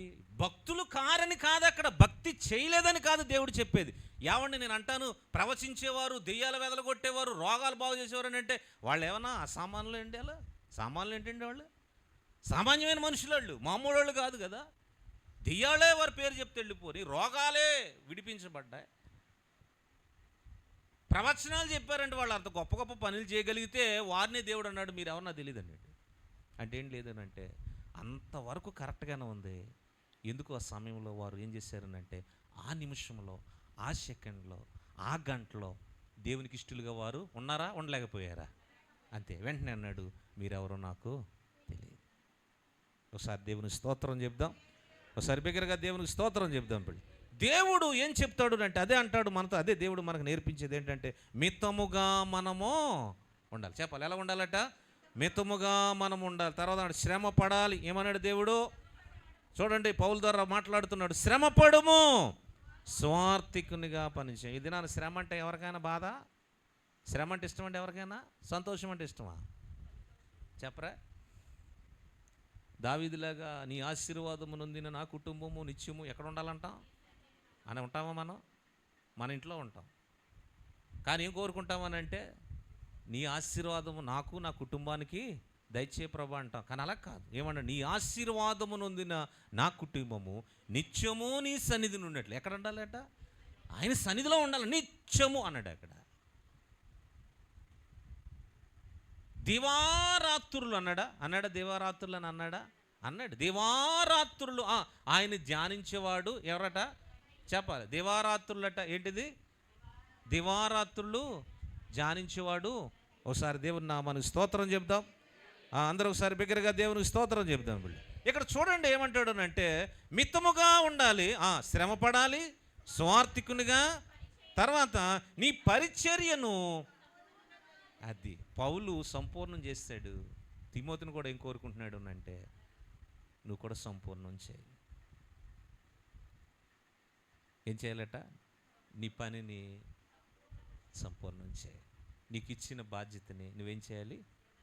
చాలాసార్లు మనం చూస్తే మన ముందెళ్ళిన పెద్దవాళ్ళు వాళ్ళ పిల్లలకి, వారి కుటుంబాలకి ఏ కావాలో, ఏ అవసరాలు ఉన్నాయో అన్నీ చక్కబెట్టి చచ్చిపోతారు. అది సంపూర్ణమా అసంపూర్ణమా? ఇంకా ఆలోచిస్తున్నారా ఏంటి? సంపూర్ణం. అదేంటిది? అది భౌతిక సంబంధమైనదే తప్ప ఆత్మ సంబంధమైనది అయితే మాత్రం కాదు. ఒకసారి దేవుని స్తోత్రం చెప్దాం. ఇక్కడ దేవుడు అంటున్నాడు నువ్వు సంపూర్ణం చేయవలసింది ఏంటో తెలుసా? నీ ఆత్మీయ జీవితాన్ని సంపూర్ణం చేసుకో. పౌలు అంటున్నాడు నేను సంపూర్ణం చేసుకున్నా, నా విశ్వాసాన్ని కాపాడుకో, నా పరుగు తొదముట్టించుకున్నా. నీవు కూడా ఏం చేయాలి తెలుసా? తిమోతి, మితముగా పనిచేయి. మితంగా పనిచేయి. తర్వాత ఏం చేశాడు? శ్రమపడు, స్వార్థికునిగా. తర్వాత అంటున్నాడు, సంపూర్ణము చేయకుండా మాత్రం నీ జీవితాన్ని ముగించుకోమాక. Got it? దేవుడు నేర్పించే పదం ఏంటో తెలుసా? నువ్వు జీవితాన్ని దేవుని ఎదుట సంపూర్ణం చేసుకోకుండా మాత్రం ఏవండి నీ చాప్టర్ని క్లోజ్ చేసుకోవద్దు. దేవుని స్తోత్రం. దేవుడు అదే కోరుకుంటున్నాడు, సంపూర్ణము చెయ్యాలి. రండి 2 సమూయేలు గ్రంథం 7వ అధ్యాయంలోకి వచ్చినప్పటికీ దావీదుకి నలుదిక్కుల దేవుడు ఏం చేశాడట? నెమ్మదిని కలగజేశాడు. దేవుని స్తోత్రం. ఈ మాట చదివినప్పుడు నాకు చాలా ఆశ్చర్యం వేసింది. ఏం కలగజేశాడట దేవుడు? చూడండి, అక్కడ రాయబడిన మాట, యెహోవా నలుదిక్కులు అతనికి శత్రువుల మీద అతనికి దేవుడేమిచ్చాడట? విజయం ఇచ్చి అతనికి నెమ్మది కలగజేసిన తర్వాత రాజు తన నగరయందు కాపురముండి నాతానను ప్రవక్తను పిలువనంపి, నేను దేవదారు మ్రాణుతో కట్టిన నగరమందు వాసము చేయుచుండగా దేవుని మందస్సము డేరాలో నిలిచి ఉన్నదనగా, నాతాను, యెహోవా నీకు తోడుగా ఉన్నాడు, నీకు తోచినదంతయు నెరవేర్చమనెను. దేవుని నామానికి స్తోత్రం చెప్దాం. చెప్తారు ఒకసారి అందరూ కూడా దేవుని స్తోత్రం చెప్దాం. హల్లెలూయా. కొద్ది నిమిషాలు మాట్లాడతాను, మీరు జాగ్రత్తగా వాక్యాన్ని ధ్యానించేద్దాం. పిల్లరా, వాక్యాన్ని మనం చూస్తే మనకు 4 దిక్కులు ఉన్నాయి కదా. ఎన్ని దిక్కులు ఉన్నాయి చెప్పాలి? 4 దిక్కులు ఉన్నాయి. 5వ దిక్కు ఎవరంటాం? చెప్పాలి. 5వ దిక్కు ఎవరంట? అంటే ఎప్పుడు తెలుస్తుంది అంటే ఈ 4 తిరిగేసిన తర్వాత అప్పుడు మనకి 5వ దిక్కు నీవేనా అయినా అని ఎవరి దగ్గరికి వస్తామని అంటే యేసయ్య దగ్గరికి వస్తాం. అద్భుతం. దావీదు జీవితాన్ని జ్ఞాపకం చేసుకుంటా ఉంటే దేవుడట నలుదిక్కులు ఉన్నటువంటి శత్రువుల మీద దేవుడు దావీదుకి ఏమి ఇచ్చాడట? విజయం ఇచ్చాడు. విజయం మాత్రమేనా? చూడండి అక్కడ ఏమిచ్చాడు? అక్కడ నెమ్మదిని కూడా దేవుడు కలగజేశాడు. నిజమే, మన జీవితాల్లో మన బ్రతుకుల్లో ఎప్పుడు కూడా పిల్లరా ఏం చేస్తామనంటే అపజయాలు కదా. మన జీవితాల్లో అపజయాలు ఎక్కువ, జయాలు ఎక్కువ. చూడాలి, వినాలన్నమాట. అపజయాలు ఎక్కువ, జయాలు ఎక్కువ. కానీ అపజయం మనం ఎవరం కోరుకోం కదా. కోరుకుంటామా? కోరుకోం. ఎవరు నష్టపోవాలని ఎవరు కోరుకోరు. కీడు ఎవరు తలంచుకోరు. కీడు కలగాలని ఎవరు కోరుకోరు కదా. శత్రువు అయినా కానీ మనం ఏం కోరుకుంటామని అంటే అడిగి మంచి కదా. ఎప్పుడైనా బాధించబడుతున్న వ్యక్తిని చూడండి, ఏమండి ఎక్కడికి నిల్లుమాట చూడండి, డౌన్ అయిపోతాడు చూసారా, ఎర్తకి వెళ్ళిపోయినాడు ఉంటాడు చూసారా, అక్కడికి వెళ్ళి హింసించబడినోడు చూడండి అంటాడు ఆ వ్యక్తి. అంటాడు, నాకు కలిగిన ఈ కష్టం నా పగవాడు కూడా. ఎందుకని? అతను మనసు ఏంటంటే నేను శ్రమ పడినట్టుగా ఎవరు శ్రమ పడకూడదు, నా పగవాడు కూడా శ్రమ పడకూడదని కోరుకుంటాడు. ఒకసారి దేవునికి స్తోత్రం. చూడండి, ఎప్పుడైనా సరే మనం ఏం చేస్తామనంటే ఏం కోరుకుంటామనంటే నెమ్మదే కోరుకుంటాం కదా, విజయాన్నే కోరుకుంటూ ఉంటాం. కానీ ఎందుకో మనం అనుకున్నది ఒకటైతే మన జీవితాల్లో జరిగేది చెప్పాలి మరొకటి కదా. మేలు కోరుకుంటాం, ఎందుకు మేలు జరగదు. విజయం కోరుకుంటాం, ఎందుకు రాదు. దావీదు జీవితంలో కూడా ఆలోచన చేస్తే ఏదో ఆ అధ్యాయంలోనే ప్రారంభించబడి ఆయన జీవితము ఆ వచనంలోనే ముగించబడలేదు అక్కడ. మీకు తెలుసా, దావీదుని మనం జ్ఞాపకం చేసుకుంటా ఉంటే యెషయా కుమారులలో ఎవడోనంటే కనిష్ఠుడు, ఆఖరివాడు కదండి దావీదు. దేవుని స్తోత్రం చెప్దాం. మనకు తెలుసు, ఒకసారి 1 సమూయేలు గ్రంథం 17వ అధ్యాయం ఒకసారి తిప్పితే 17వ వచనంలో తండ్రి అయినటువంటి యెషయా మనం చూసాం కదా, విన్నాం కదా. ఎక్కడికి పంపుతున్నాడు అంటే అన్నల దగ్గరికి, వారి అన్నల యొక్క సమాచారాన్ని తీసుకురమ్మని పంపుతున్నాడు అక్కడ. చూడండి, చెప్పండి అమ్మ, చదవండి.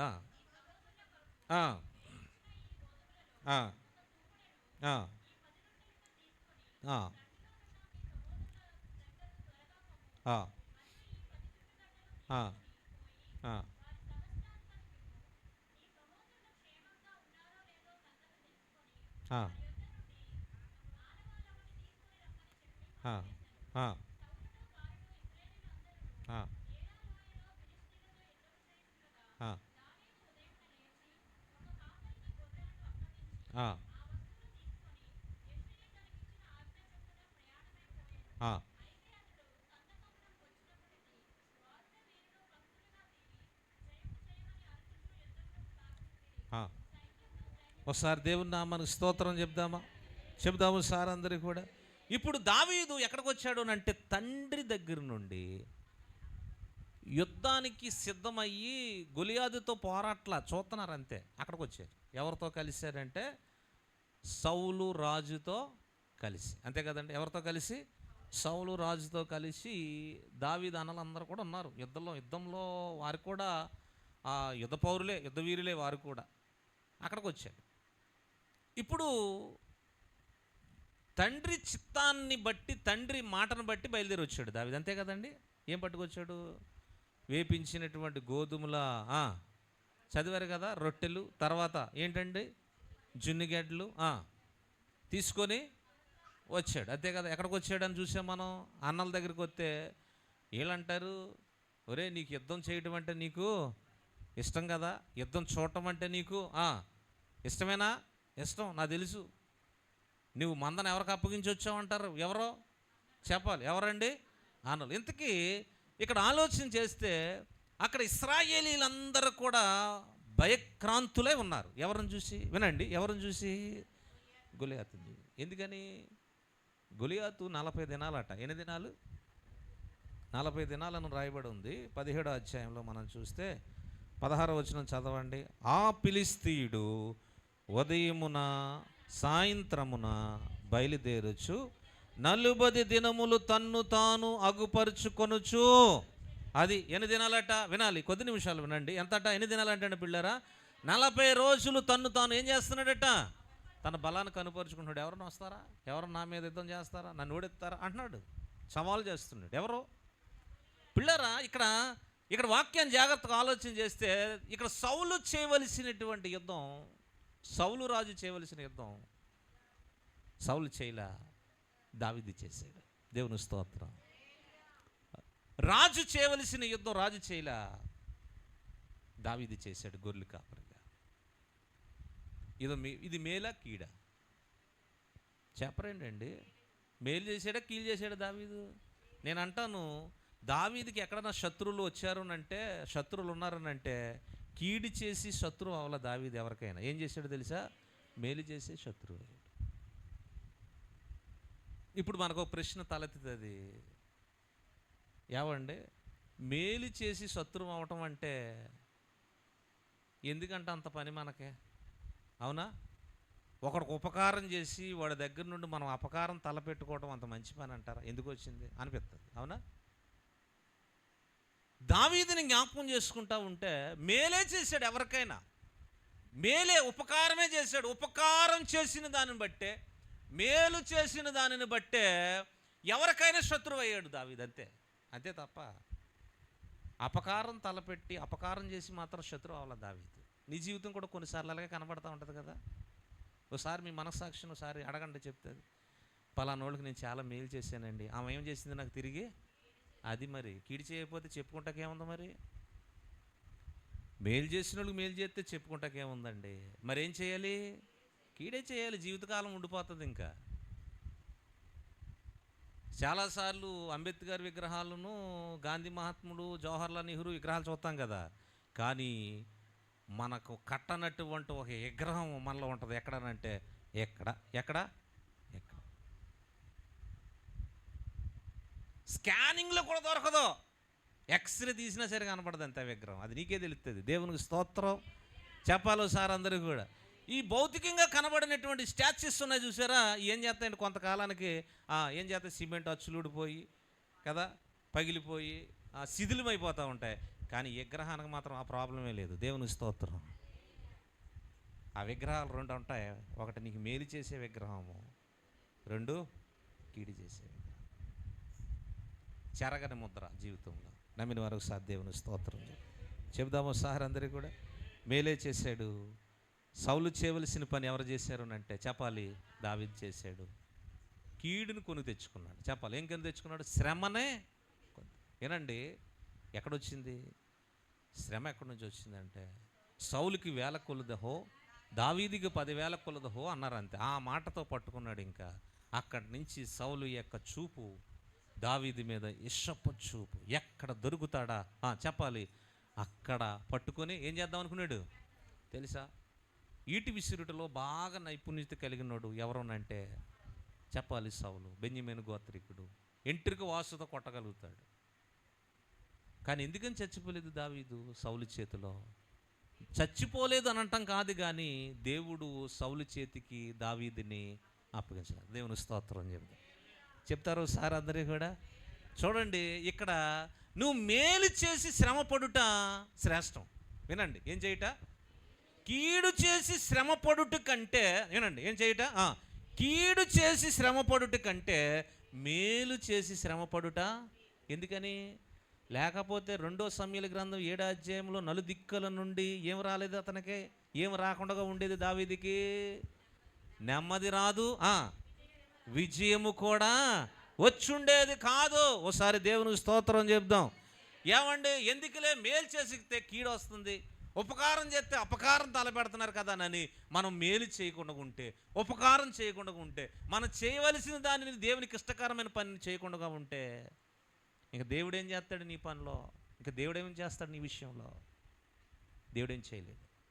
దేవుడు ఏదైనా నీ విషయంలో చేయగలగాలనంటే, ఆయన దిగి రావాలనంటే, నీ పక్షాన నిలబడాలనంటే, నీకు విజయం రావాలనంటే, నువ్వు నిలబడిన చోటల్లా నీకు జయజయలు కొట్టే విధంగా ఉండాలనంటే, దేవుని చిత్తాన్ని జరిగించేటటువంటి వారుగా మనము ఉండాలి. దేవుని స్తోత్రం చెప్తారా? అది సౌలా లేకపోతే ఇంకొకరా? దావీదుకి మొదటి శత్రువు ఎవరునంటే సౌలే. చెప్పాలి ఎవరో? నేను అంటాను, సౌలు దావీదును శత్రువుగా చూశాడు, కానీ దావీదు మాత్రం ఎప్పుడు కూడా సౌలుని శత్రువుగా. That is the beautiness. విశ్వాస జీవితంలో దేవుని బిడ్డగా ఉండవలసినటువంటిది ఏంటో తెలుసా? మనకు చాలామంది శత్రువులు ఉంటారు, కానీ నీకు మాత్రం వారు శత్రువులు అవ్వకూడదు. వాళ్ళు ఎవరునంటే లోక సంబంధులు, మనం ఎవరు అనంటే దేవుని సంబంధులు. ఒకసారి దేవుని స్తోత్రం చెప్తారా? వారి విజయాలన్నీ కూడా కత్తితో కర్రతో ఉంటాయి. నీ విజయాలంతా కూడా ఏంటనంటే విశ్వాసంతో ప్రార్థనతోనే నీ విజయాలు. ఆయుధమేం వాడక్కర్లా. ప్రభు చెప్పాడు కదా, ఆయన ఏ ఆయుధాన్ని వాడా చెప్పాలి. ఏంటండి ఆయనకి అంత విజయం ఇచ్చాడు? అంత విజయం ఇచ్చాడు తండ్రి అయిన దేవుడు ప్రభు అయిన యేసుక్రీస్తు వారికి. ఈరోజు నీ జీవితంలో నా జీవితంలో కూడా విజయం కావాలి. కానీ ఏ యుద్ధం చేయాలో తెలుసా? ఎలాంటి యుద్ధమో తెలుసా? ఆయుధాలు లేనటువంటి యుద్ధాన్ని మనము చేయాలి. ఒకసారి దేవుని స్తోత్రం చెప్దాం. నమ్మిన వారు ఒకసారి బిగ్గరగా దేవుని స్తోత్రం చెప్దాం. పిల్లరా, మొదటి శత్రువు ఎవరో చెప్పాలి? సౌలే కదండి. ఎవరు మొదటి శత్రువు? ఎవరో సౌలే. పైగా తన కుమార్తె అయిన మీకాల్ని కూడా ఎవరికి ఇచ్చాడు? దావీదుకి ఇచ్చాడు. అయినా చూడండి ఏంటనంటే సౌలు దావీదుకి ఏమై ఉన్నాడు కదండి. దావీదుకి ఒక పక్క మామగారు, ఒక పక్కేమో రాజు, ఒక పక్కేమో గొప్ప అభిషేకించబడిన వ్యక్తి అయినా అలా చూశాడు. ఎప్పుడు ఏ కొలతలతో కొలిశాడు? దావీదు కొలతలు అన్నీ కరెక్టే. చూడండి, ఎప్పుడైనా సరే ఒక వ్యక్తికి ఇవ్వాల్సిన గౌరవాన్ని ఇచ్చాడు. ఒక వ్యక్తిని ఎలా ప్రేమించాలో అలా ప్రేమించాడు. ఒక వ్యక్తిని ఎలాగా లోబడాలి అలా లోబడ్డాడు. ఎవరికి లోబడాలో అలా లోబడ్డాడు. ఎవరిని గౌరవించాలో అలా గౌరవించాడు. ఎవరిని ప్రేమించాలో అలా ప్రేమించాడు. ఎవరికి భయపడాలో అలా భయపడ్డాడు. అంటే దావీదు కొలతలు అన్నీ కరెక్టే. దేవుని నామానికి స్తోత్రం చెప్తారు. నమ్మిన వారు సార్ అందరికీ కూడా మీరు సౌలు కొలతలు చూడండి ఎలా ఉంటాయంటే, ఒకసారి పొడుగ్గా ఉంటాయి, ఒకసారి కిందకు ఉంటాయి, ఒకసారి అంటే అప్స్ అండ్ డౌన్స్, ఒకసారి అంటే నాయనా అంటాడు, ఒక చోట ఏమంటాడు దావీదా నా కుమారుడు అంటాడు. ఎప్పుడు దొరికేసినప్పుడు. అక్కడి నుంచి పారిపోయిన తర్వాత దావీదు ఎక్కడ ఉన్నాడు పట్టుకోండి అంటే ఈయన ఎర్రంటోడు అంటే జుత్తులు మారి అంటే అందితే చెప్పాలి, అందితే జుట్టు, అందకపోతే కాళ్ళు పెట్టేసి అయ్యా మరి నీ కాళ్ళే నాకు దైవం అంటాడు. ఎప్పుడు? లోయలో దొరికేసినప్పుడు. తర్వాత అంటాడు లేకపోతే పట్టుకోండి ఎక్కడున్నాడు, ఎవరు దావీదు ఎక్కడున్నాడు పట్టుకోండి అంటాడు. చూడండి, దావీదు కొలతలు ఒక్కటే ఎప్పుడు ఒకలాగా. రాజుగా ఉన్నప్పుడు ఎలా చూశాడో సౌలుని దావీదు, లోయలో దొరికేసినప్పుడు కూడా అలాగే చూశాడు రాజు సౌలు. అభిషేకించిన వారి జోలికి మనము అది కాన్సెప్ట్. దావీదుతో ఉన్న అనుచరులు అంటున్నారు, రాజా మరి నాయన చూడు, మరి నీ శత్రువుని దేవుడు నీ చేతికి వినాలి అప్పగించాడా లేదా? కానీ ఎందుకు చంపడం రాదా? దావీదుకి చంపడం అంటే కత్తి అట్టుకుంటే ఇలా వణుకుపోద్దాక చెయ్య. ఏమండి మీకు తెలుసా? 100 మందిని తీసుకొచ్చి 100 మందిని చంపమని సౌలు ఒక చిన్న పెడితే పందెం 200 మందిని చంపాడు కదా. 200 మంది తీసుకొచ్చి ఆయన ఏం కోరాడు అలా తీసుకొచ్చి పెట్టాడు.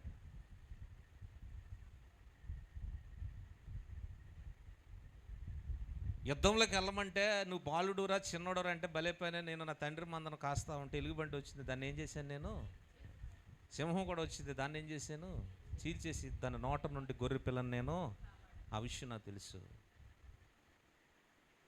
అంతకన్నా గొప్పడా సౌలు రాజు, అంతకన్నా బలవంతుడా సౌలు? సౌలుని కాదు చూస్తుంది దావీదు, సౌలు కలిగి ఉన్నటువంటి అభిషేకాన్ని చూస్తున్నాడు. దేవుని స్తోత్రం చెప్తాం. ఒకసారి బిగ్గరగా దేవుని స్తోత్రం చెప్దామా? హల్లెలూయా చెప్పండి ఒకసారి అందరూ కూడా, హల్లెలూయా. క్రీస్తునందు పిల్లలు, అక్కడ వాక్యాన్ని మనం చూస్తే దావీదు చూస్తుంది ఏంటంటే, దావీదు కొలిచినటువంటి కొలతలు కరెక్ట్గా ఉన్నాయి సౌలు విషయంలో. కానీ సౌలే సరైనటువంటి నమ్మకత్వాన్ని మాత్రం దావీదు పట్ల కనుపరచలేకపోయాడు. అందుకనే దేవుడు, నువ్వెందుకని ఒంటరిగా ఉండాలి, నువ్వెందుకని నిరుత్సాహపడాలి, అందుకనే నీకు ఎవరినో కాదు స్నేహితుడిగా ఇచ్చేది, ఎవరిని ఇచ్చాడు అంటే సౌలు కుమారుడైన యోనాతానునే దావీదుకి బెస్ట్ ఫ్రెండ్గా దేవుడు ఇచ్చేశాడు. దేవుని స్తోత్రం. విచిత్రం ఏంటంటే, దావీదును సౌలు మాట్లాడుకుంటా ఉంటే యోనాతాను మనసును దావీదు మనసు ఏమైందట, కలిసిపోయినాయి, మిళితమైపోయినాయి. అసలు సహజంగా ఎవరెవరు మాట్లాడుకుంటున్నారో ఆపోజిట్గా మాట్లాడుతున్న వారి యొక్క మనసులు కలుస్తాయి కదండి. రిలేషన్ స్ట్రాంగ్ అవ్వడానికి ఏంటిది, కమ్యూనికేషనే కదా మెయిన్. అదేనా చెప్పరేంటండి, అంతే కదా. ఒకసారి దేవుని స్తోత్రం చెప్దాం కదా. రిలేషన్ స్ట్రాంగ్ అవ్వాలంటే, అంటే బాగా రిలేషన్ బాగా బంధం బలంగా ఉండాలంటే ఏం చేయాలి, కమ్యూనికేషన్, మాట్లాడుకుంటూ ఉండాలి కదా. విచిత్రం ఏంటంటే ఇక్కడ వాక్యాన్ని మనం చూస్తే సౌలును దావీదు మాట్లాడుకుంటే యోనాతాను మనసును దావీదు మనసు అటు ఏమైనాయట, అది బ్యూటీనెస్ అన్నమాట. అందుకనే దేవుడు ఒక మంచి రహస్యాల్ని తెలియజేయటానికి యోనాతాన్ని దేవుడు దావీదుకి అప్పచెప్పాడు. సౌలుకు ఒక బలహీనతని ఇచ్చాడు, వీక్నెస్ పెట్టాడు. మనుషులందరికీ ఒక వీక్నెస్ ఉంటుంది, ఉండదా చెప్పాలి. ఇక్కడ వచ్చిన వాళ్ళందరికీ కూడా ఒక రకమైన వీక్నెస్ ఉంది. మీకు తెలియదేమో, ఒకవేళ మీకు తెలియని బలహీనతలు కూడా మనలో ఉంటాయి. కానీ మనం అంటాం ఐ ఆమ్ ఏ స్ట్రాంగ్ అంట. No, you are not a strong, you are weak. చాలాసార్లు అంటాం చాలా బలవంతులు. మనం ఎక్కడ బలవంతులు? ఏం కాదు, నీకులో ఉన్న బలహీనత, నీకు తెలియని బలహీనతే ఉంది నీలో. దేవుని స్తోత్రం. సౌలుకు కూడా బలహీనత ఉంది, ఏంటో తెలుసా? యోనాతానుకు చెప్పకుండా ఏ పని కూడా, అంతగానో ఇంకేం కావాలి దావీదుకి. దేవుని స్తోత్రం. ఎందుకనంటే సౌలు చెప్పిన ప్రతి మాట యోనాతానుకి చెప్తాడు, యోనాతానుకు తెలిసిన ప్రతి విషయం ఎవరికి చెప్తాడు అంటే ఇంకేం కావాలండి దావీదుకి. అందుకనే కడుపు మండిపోయి సౌలుకి, కడుపుకు పుట్టినోడిని భయంకరంగా తిట్టాడు. ఆడంగుల కొడుక, యాంద్ర నువ్వు ఎలా పుట్టావు, నీ జన్మేంట్రా, నా తర్వాత నిన్ను రాజుగా చేయాలనుకుంటున్నాను రా, నువ్వేమో ఎవరిని రాజుగా చూడాలనుకుంటున్నావు, అసలు నా ఆలోచనలకి నీ ఆలోచనలకు అసలు సంబంధం ఉందేంట్రా అంటున్నాడు సౌలు. నిజమే, అది దేవుని చిత్తమని యోనాతానుకి తెలుసు దావీదు రాజు అవటం, కానీ సౌలుకు మాత్రం తెలియలేదు, అది తెలియలే. అందుకనే సౌలు రాజు ఎప్పుడు దేవుని చిత్తం వెలుపుటే పనిచేశాడు. దేవునికి వందనాలు, దావీదు దేవుని చిత్తంలో పనిచేశాడు, పారిపోయాడు, దాక్కున్నాడు. ఆకలి దప్పికలు తెలుసు, కాళ్ళకు చెప్పులు లేకుండా కొండలు ఎక్కిన ప్రదేశాలు ఉన్నాయి, నెత్తి మీద ముసుగేసుకుని చేతగానోళ్ళగా పారిపోయినటువంటి సందర్భాలు ఉన్నాయి, బాగా తెలుసు దావీదుకి. అందుకనే దేవుని చిత్తం అంటే ఇలాగే ఉంటుంది. దేవుని స్తోత్రం చెప్దాం. అందుకనే పౌలు కూడా శ్రమపడుము, ప్రయాసపడుము అంటున్నాడు. చూసారా, ఎవరితోటి? తిమోతి. వింటున్నారు పిల్లారా, అందరు వింటున్నారు, దేవుని వాక్యం వింటున్నారు అన్నవారు సార్ దేవుని స్తోత్రం చెప్దాం. ఇలా చదువుకున్నాం కదా, తిమోతి రాసినట్టు శ్రమపడము, ప్రయాసపడము కదా, స్వార్థకునిగా పనిచేయము, పరిచర్య సంపూర్ణము ఏంటంట జరిగించుము. ఇక్కడ చూడండి, దావీదు కూడా దేవుని చిత్తములో ఏమంటే సుఖవంతమైనటువంటి జీవితం అయితే మాత్రము ఉంటుందా? చెప్పాలి, ఉంటుందా ఉండదా? చెప్పట్లా. అంటే మనం అందరం ఉంటుందని వచ్చాం, ఉండదు. అయినా ఈ సుఖవంతము లేనిటువంటి జీవితంలోనే సంతోషాన్ని పెట్టాడు మళ్ళా దేవుడు. దేవునికి స్తోత్రం చెప్తారా? చెప్తాము సార్ అందరికీ కూడా. నా యందు మీకు శ్రమ కలుగునట్లు, నా యందు మీకు ఏం కలిగినట్లు? 16:33 యోహాను రాసిన సువార్త 16వ అధ్యాయము 33వ వచనంలో ఏముంది? నా యందు మీకు సమాధానము కలుగునట్లు ఏం చేస్తున్నాడట దేవుడు? ఈ మాటలు మీతో చెప్పుచున్నాను. ఈ లోకంలో ఏం కలుగుతుంది అన్నాడు ప్రభు. మనకే ఏం కలుగుతుంది? మనమేం కలగాలని కోరుకుంటాం? మనమేం కోరుకుని వస్తాం దేవుని దగ్గర? చెప్పాలి. అందుకనే ప్రభు మాట అన్నాడు తెలుసా సువార్తల్లో, ఎవడైనను నన్ను వెంబడింపగోరువాడు తన్ను తాను ఉపేక్షించుకొని తన సిలువునెత్తుకొని నన్ను వెంబడించాలి. Got it? అర్థమైందా? మరలా చెప్తున్నాను, ఎవరైనా వెంబడింపగోరువారై ఉన్నారా నాతో? ప్రభు అన్నాడు తను తను ఉపేక్షించుకోవాలి. అంటే ఏంటి? ప్రత్యేకంగా ఉండాలి, దేవుని కొరకు ప్రత్యేకించబడాలి. నీ లైఫే సపరేట్. జీవితంలో లోకంలోనే ఉండాలి, పాపులతోనే ఉండాలి, అన్యాయస్తులతోనే ఉండాలి. కానీ లోకము, పాపము, అన్యాయం నీకు అంటకుండగా చూసుకోవాలి. దేవుని స్తోత్రం చెప్తారా? చెప్దాము సార్ అందరికీ కూడా. అందుకే నువ్వు దయచేసి ఒక బెస్ట్ ఎగ్జాంపుల్ చెప్పాడు. నీరు నూనె అన్నాడు. ఏంటది? నీరు నూనె. నీటిలో నూనె వేస్తే కలుస్తుందా? కలిసినట్టుగానే ఉంటుంది అంతే. ఒకసారి దాన్ని ఇలా పుల్లెట్టి గిర్ర గిర్ర గిర్ర గిర్ర తిప్పండి, కలిసినట్టుగా ఉంటుంది. ఒకసారి ఆగిపోగానే మళ్ళీ ఏమంటుందని అంటే, నేనే నీవు నీవే. నీ జీవితం కూడా అంతే, కలిసిపోనట్టుగా ఉండాలి కానీ కలవకూడదు. ప్రేమించాలి, దేవునికి దూరం అవ్వకూడదు, దేవుని విడిచిపెట్టేయకూడదు. అది దేవుడు ఇచ్చేటటువంటి ఆజ్ఞ. ఒకసారి దేవుని స్తోత్రం చెప్తాం.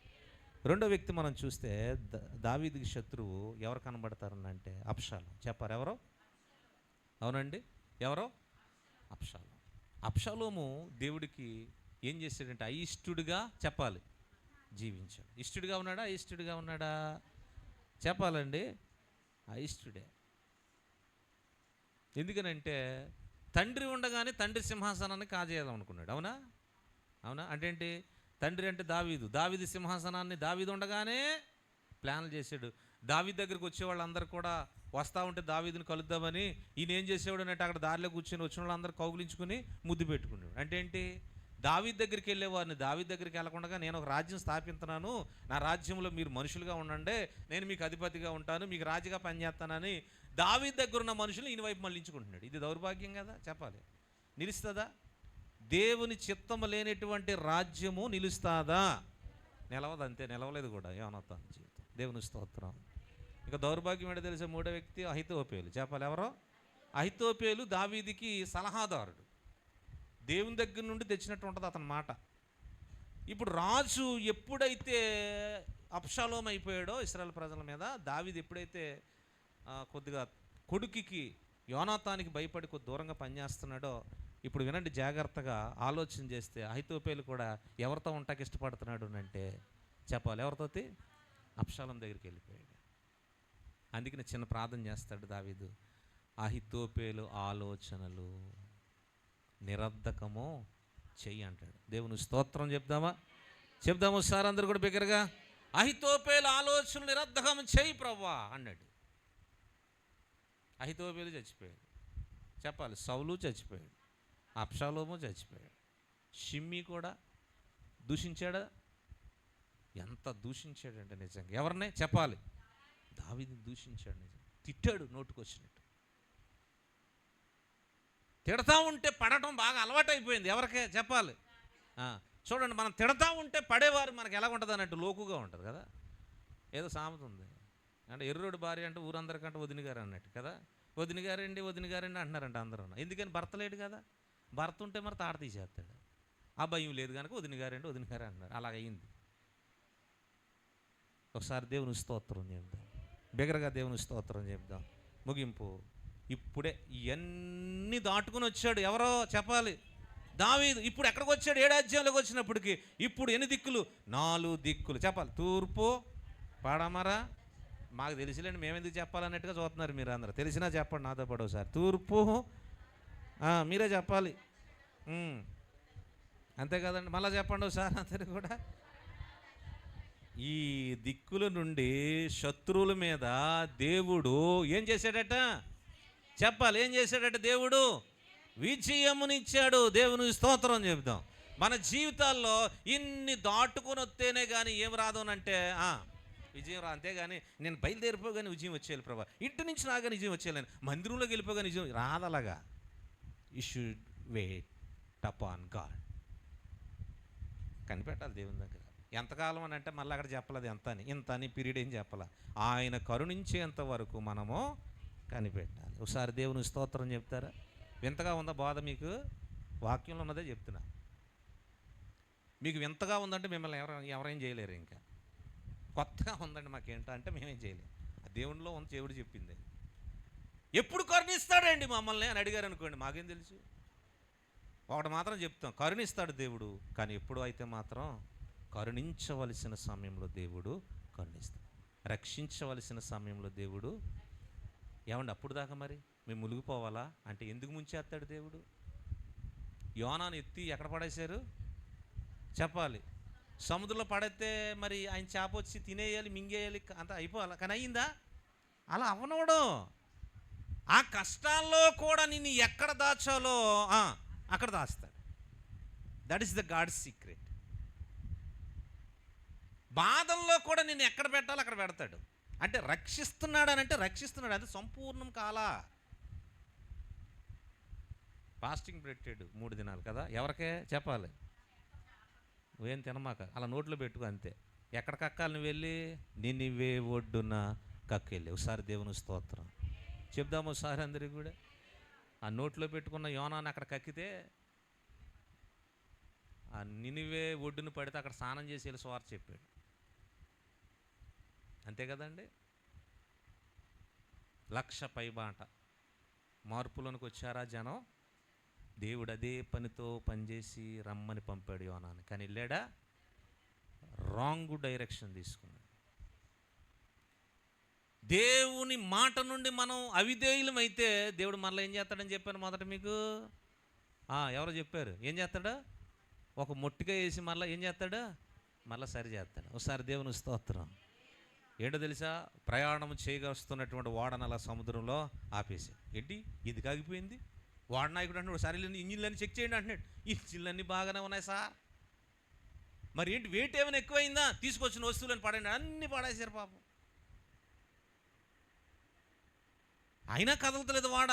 పైగా ఏదైనా ఒడ్డున ఏదైనా చిన్న చిన్న ఓ బోట్లేని పిలిచి వెళ్ళిపోవటాకే. సరిగ్గా ఎక్కడ? సముద్రపు నడిబొడ్డున. ఎక్కడ ఆపాలి అక్కడ ఆపేసాడు. ముందుకు వెళ్ళలేక వెనక్కి రాలేక ప్రయాణం ఆగిపోయింది. ఎవరిది? వినండి, ఎవరిది పిల్లారా? చెప్పాలి, ఎవరిదే? యోనాది. దేవుని స్తోత్రం. కానీ దేవుడు నమ్మదగిన వాడు. ఇప్పుడు అంటున్నాడు యోడ నాయకుడు, ఇది ఎవరి వల్ల జరిగిందో చీట్లు ఏంటంటే ఎవరి వల్ల ఆగిందో ఆయన పేరే వచ్చింది. ఇప్పుడు అంటున్నాడు, భూమికి ఆకాశమునకు సృష్టికర్త అయిన దేవుని దాసుడను సేవకుడను, దేవుని మాట వెనక నేను ప్రయాణం వెళ్ళిపోతున్నాను. సో ఇదంతా ఎవరి వల్ల కలిగిందని అంటున్నాడు. అప్పుడు ఒప్పుకుంటున్నాడు. సీట్లు వేసిన తర్వాత, సీట్లు వేయకముందా? అది పట్టబడిన తర్వాత ఒప్పుకుంటాం మనం. దొరికేంతవరకే, అంతవరకు మనం ఎవరం? అబ్బాయి ఎంత చక్కగా చెప్తున్నారు చూడండి. ఒకసారి దేవుని స్తోత్రం చెబుతాం. ఇప్పుడు అంటున్నాడు, నన్ను ఎత్తి అంటున్నాడు. ఏంటిదంట? నన్ను ఎత్తి ఎక్కడేమంటున్నాడు? సముద్రంలో పడేయండి అంటున్నాడు. ఇదంతా మీ ప్రయాణం సాపగా వెళ్ళాలంటే నన్ను తీసుకెళ్ళి ఇక్కడ పడేయండి. పడేయగానే చేపను పెట్టాడు. ఇప్పుడు ప్రకటించాడు, దేవుడు చెప్పినది నీ జీవితంలో నెరవేరేంత వరకు నిన్ను విడువడు. దేవుని స్తోత్రం. That is the God's plan and purpose. నువ్వు అనుకోవద్దు, దేవుని చిత్తానికి విరుద్ధంగా నేనేదేదో చేసేస్తాను, ఏదేదో ఏమి చేయలేవు, ఏం సాధించలేవు. దేవుడి దగ్గర కనిపెట్టి ఏం చేయమంటున్నాడు దేవుడు, అది చెయ్యి, అంతే చాలు. దేవుడి ఆలోచనలు మించి మాత్రం ఏం చేయకు పని. కానీ దేవుడిచ్చి అప్పగించిన పనిని శక్తి కొలిది శక్తి మించికి చెయ్యి. అది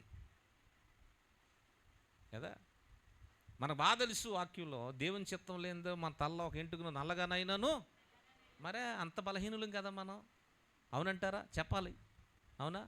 చాలాసార్లు అనుకుంటూ ఉంటాం, మనకు చిన్న వయసులోనే తల పండిపోతే అవునా బాధపడతామా? బాధపడమా? ఏమంటాం? అయ్యో మాకు నిండు 30 ఏళ్ళు కూడా రాలేదు, ఏమైంది నా తల అంటే ఏంటి? ఎప్పుడు పండాలి నీ తల అని మనం అనుకుంటాం, 60 ఏళ్ళకి పండాలని. కానీ దేవుడు అంటాడు, నీకు ఎప్పుడు పండించాలో అప్పుడే పండించేస్తాడు. ఉన్నారు అలా బాధపడేవాళ్ళు? ఎందుకు లేవండి? ప్రతి ఇంటి దగ్గర ఒక రంగు డబ్బా, రంగు పేస్ట్ లేదా? ప్రతి శనివారం నాడు ఆదివారంలో కలకల్లా ఆడిపోవాలని మిమ్మల్ని అంటలేదులేండి. ఏమో మీ గురించి నాకు తెలియదు. అంటే మీ తలలు ఎప్పుడు చూసినా నల్లగా ఉంటున్నాయి కనుక నాకేం తెలుస్తుంది. మీకు అర్థమైంది అనుకుంటా నేను చెప్పే మాట. దేవుని స్తోత్రం. మరి పాస్టర్ గారు చెప్తున్నాడు, మరి మీ సంగతి ఏంటి అంటారేమో. నా సంగతి దేవుడు ఎరుగును. దేవుని స్తోత్రం. అర్థమైందండి. నలుదిక్కుల దావీదికి దేవుడు నెమ్మదిని కలగజేశాడు. అబ్బా ఎంత బాగుందండి. నెమ్మది వచ్చాక దావీదికి మనసు ఎక్కడికి వెళ్ళిందో తెలుసా? దేవుని మందిరం మీదకి వెళ్ళింది. చప్పట్లు కొడతారు సార్ ఏసైకోసారి అందరూ కూడా. హల్లెలూయా, హల్లెలూయా. నెమ్మది వచ్చిన తర్వాత, సమాధానం వచ్చిన తర్వాత, విజయం వచ్చిన తర్వాత దావీదు మనసు ఎక్కడికి వెళ్ళిపోయిందంటే దేవుని మందిరం. అంటున్నాడు, నేను ఎక్కడున్నాను? దేవదారు మ్రాణులతో కట్టబడిన నగరంలో ఉన్నాను. మరి మందసం ఎక్కడుంది? డేరాలో. పోల్చుకుంటున్నాడు, డిఫరెంట్ చూస్తున్నాడు, వ్యత్యాసం చూసుకుంటున్నాడు. మందసం ఎక్కడ ఉండాలి? నేను ఎక్కడ ఉండాలి? దావీదు యొక్క ఇంటెన్షనల్ థాట్ ఏంటంటే, మందసము ఉండవలసినటువంటి స్థలంలో దావీదు ఉంటున్నాడా? అలా ఫీల్ అయ్యాడు. సో ఇంకా మందసం ఎక్కడ ఉండకూడదో చెప్పాలి, గుడారాలు ఉండకూడదు. ఇంక ఎక్కడికి రావాలి? మందిరంలోకి రావాలి. సో ఆల్రెడీ అతని హృదయంలో ఒక ప్రేరేపణ కలిగింది, మందస్సము కొరకు ఒక మందిరాన్ని నేను కట్టాలి. ఒకసారి దేవుని స్తోత్రం చెప్తారా? ఆ మనస్సు, ఆ హృదయము దావీదుకి కలిగింది. దేవుని మందిరం కట్టాలి, దేవునికి ఒక మందిరాన్ని నిర్మించాలి. ఎందుకని? ఫిలిష్తీయుల చేతిలో నుండి తీసుకొచ్చాడా? చెప్పాలండి. ఎక్కడికి నడిపించాడు? చెప్పాలి. ఈ మార్గంలో కొన్ని జరిగినాయి అనుకోండి కార్యక్రమాలు. ఎక్కడికైనా ఫిలిష్తీయుల చేతిలో నుండి దావీదు పురానికి నడిపించడానికి కొన్ని జరిగినాయి. ఓబేదేదోము ఇల్లు కనబడుతుంది కదా. అక్కడ 3 నెలలు ఉన్నప్పటికీ దేవుడు ఓబేదేదోము ఇంటిని, ఆ ఇంటి వారిని అందరిని కూడా దేవుడు ఏం చేశాడు? ఆశీర్వదించాడు. మొదలుపెట్టి దావీదుకి ఎందుకు ఒక రకమైన ఆలోచన వచ్చి ఇంకెక్కడ ఉండకూడదో, తీసుకెళ్ళిపోదామని అక్కడికి తీసుకెళ్ళిపోయాడు. ఎందుకు ఓబేదేదోము ఇంట్లో పెట్టాడు తెలుసా? అక్కడ ఒక వ్యక్తి ఏం చేశాడంటే, బండి మీద, ఎద్దుల బండి మీద తీసుకొస్తా ఉంటే మందసాన్ని, కాలు జారిని ఎద్దుకి, మందసం పడిపోతూ ఉంటే చెయ్యి చాపి ఏం చేశాడు? ఎవరైనా వజ్జా ఏం చేశాడు? అక్కడికక్కడే పడి చెప్పాలి, అక్కడికక్కడే పడి ఏం చేశాడట? ఒకసారి దేవుని నామానికి స్తోత్రం చెప్దామా ఒకసారి అందరికీ కూడా. అక్కడికక్కడ పడి చచ్చిపోతుందో దావీదులో భయం వచ్చింది, ఫీర్ వచ్చింది. అమ్మో, ఈ పరిస్థితిలో మందసాన్ని మన ఊరు ఇప్పుడు ఎక్కడే పెట్టేద్దామని ఏమైంది చెప్పాలి? ఓబేదేదోములో ఎండితే ఇతను భయము ఓబేదేదోముకి ఆశీర్వాదంగా మార్చాడు. దేవుని స్తోత్రం. నేను అంటాను, ఓబేదేదోము ఇంటిని దీవించాలి కనుకనే దావీదుకి అక్కడ దేవుడు భయం పుట్టించాడు. 3 నెలలు ఉంటే ఓబేదేదోము ఇంటిలో, ఆ 3 నెలలు దేవుడు ఏం చేశాడు? ఓబేదేదోముని, అతని ఇంటి వారిని బహుగా ఆశీర్వదించేశాడు. దేవుని నామమున స్తోత్రం. ఇప్పుడు ఆశీర్వాదం చూసి కొద్దిగా ఏమంటారు దాన్ని, జలసీ వచ్చింది. ఎవరికే అనుకుందాం. ఇప్పుడు ఎక్కడ తీసుకొచ్చాడని అంటే దావీదు పురాన్ని తీసుకొచ్చేసాడు 6వ అధ్యాయంలో. ఏవండి, నాట్యమాడాడు, బాగా దేవుణ్ణి పరితపించినట్లుగా, తనకు తెలియకుండా శక్తి కొలది దేవుని స్తుతించాడు. ఇప్పుడు 7వ అధ్యాయంలోకి వచ్చినప్పటికీ నెమ్మది కలిగింది. ఇప్పుడు మనసు ఎక్కడికి వెళ్ళిందని అంటే దేవుని మందిరం మీదకే. 3వ వచనం అంటాడు, నాతాను, యెహోవా నీకు తోడుగా ఉన్నాడు, నీకు తోచినదంతయు. అయితే రాత్రి యెహోవాకు నాతానుకు ప్రత్యక్షమై సెలవిచ్చినదేమనగా, నీవు పోయి నా దాసుడైన నా సేవకుడకు దావీదు ఇట్లనుమో, యెహోవా నీకు ఆజ్ఞాపించినదేమనగా, నాకు నివాసం ఒక మందిరము కట్టింతువా? ఐగుప్తులో నుండి నేను ఇశ్రాయేలుని రప్పించిన నాటి నుండి నేటి వరకు మందిరంలో నివసింపగా డేరాల్లో గుడారంలో నివసించుచు సంచరించి తిని, ఇశ్రాయేలులతో కూడా నేను సంచరించిన కాలమంతయు నా జనులు పోషించుడని. ఎవరితోనైనాను దేవదారు అయినను. ఒకసారి దేవుని స్తోత్రం. దేవుడు అంటాడు నాతాన్ని పిలిచి, నేనేమని అడిగానా? దావీదేమనుకున్నాడు? మందిరము కట్టాలి. దేవుడు నాతాన్ని పిలిపించి అంటాడు, నేనేమన్నా మందిరం కట్టమని ఏమని అడిగానా అంటున్నాడు. ఎందుకనంటే మందిరం అంటే దేవుడికి ఇష్టం లేక కాదు, దావీదుతో కట్టించుకోవడం దేవుడికి అది సీక్రెట్. ముగింపు. దేవుని మందిరం, దేవుని మందసం దేవుని మందిరంలో ఉండటం దేవుడికి ఇష్టం లేక కాదు, కానీ ఆ మందిరాన్ని దావీదు కడుతున్నాడు అంటున్నాడు చూసారా, అది ఇష్టం లేదు. ఎందుకని? అది దేవుని చిత్తం కాదు. దావీదుతో దేవుని మందిరం దేవుడు నిర్మించుకోవడానికి ఇష్టం కాదు, ఆయన చిత్తం కాదు. మరి ఎవరి చోత? ఆయనకి ఇంకా పుట్టబోతున్నాడు ఇంకా కుమారుడు, అప్పుడు పుట్టలా ఇంకా ఎవరో. ఒకసారి దేవుని నామని స్తోత్రం చెప్దాము సార్ అందరూ కూడా. సొలొమోను చేత నిర్మించుకోవాలనుకుంటున్నాడు దేవుని యొక్క అభిలాష. అది ఎవరిష్టాన్ని నెరవేర్చాలి మనం? వినాలి, ఎవరిష్టాన్ని నెరవేర్చాలి అంతే. దావీదు దానికి అప్పగించుకున్నాడు దేవుని ఇష్టానికినే. వద్దు, నువ్వు చేయొద్దు, నీ కుమారుడు నీకు పుట్టబోయేవాడు చేస్తాడని అంటాడు. చాలా సంతోషిస్తాడు. యా ప్రభా, నేను ఎందుకు కట్టకూడదు? నేను నీ మందిరం కొరకు ఎంత మక్కువతో ఉన్నాను తెలుసా? నీ మందిరం నిమిత్తం నేను ఏం చేశాను తెలుసా? తోస సఖ్యము కానీ వెండి బంగారము ఏంటి రాగి బంగారం ఎంత దాచాను ఆయన నేను నీ కోసం. అయినా అంటున్నాడు నో. దేవుని స్తోత్రం చెప్తాము సార్ అందరూ కూడా. రండి 7:14 అంటాడు, నేను అతనికి తండ్రి అయ్యుందును, అతడు నాకు కుమారుడై ఉందును. చూడండి 13 అంటాడు, అతడు నామ ఘనత కొరకు ఒక మందిరమును కట్టించును, అతని రాజ్య సింహాసనము నేను నిత్యము, నేను అతని తండ్రి అయి ఉందును, అతడు నాకు కుమారుడై ఉండును, అతడు పాపము చేసినట్ల నరుల దండముతోనూ మనుషులకు తగులు దెబ్బలతో అతన్ని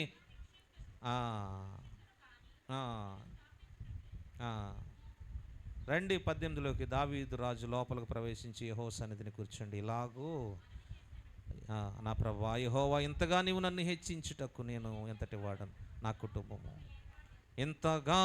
ఇంత హెచ్చుగా చేసినందుకు నీ దృష్టికి కొంచెమై మానవుల పద్ధతులను బట్టి బహుకాలము జరిగిన తర్వాత నీ దాసుడై నా సంతానము కలగబోయే దాన్ని గూర్చి యెహోవా నా ప్రభువా, దావీదును నేను ఇక నీతో ఏమి చెప్పుకుందును. యెహోవా నా ప్రభువా, నీ దాసుడైన నన్ను నీవు ఎరిగి ఉన్నావు, నీ వాక్కుని బట్టి నీ ఇష్టానుసారంగా ఘనకార్యములు జరిగించి నీ దాసునికి నాకును, దీన్ని అండర్లైన్, అద్భుతమైన మాట, నీ వాక్కును బట్టి నీ ఇష్టానుసారముగా ఈ ఘనకార్యము జరిగించి నీ దాసుడు నాకు. ఒకసారి దేవుని నామని స్తోత్రం. దావీదు ఎవరికి అప్పగించుకున్నాడు చెప్పాలండి?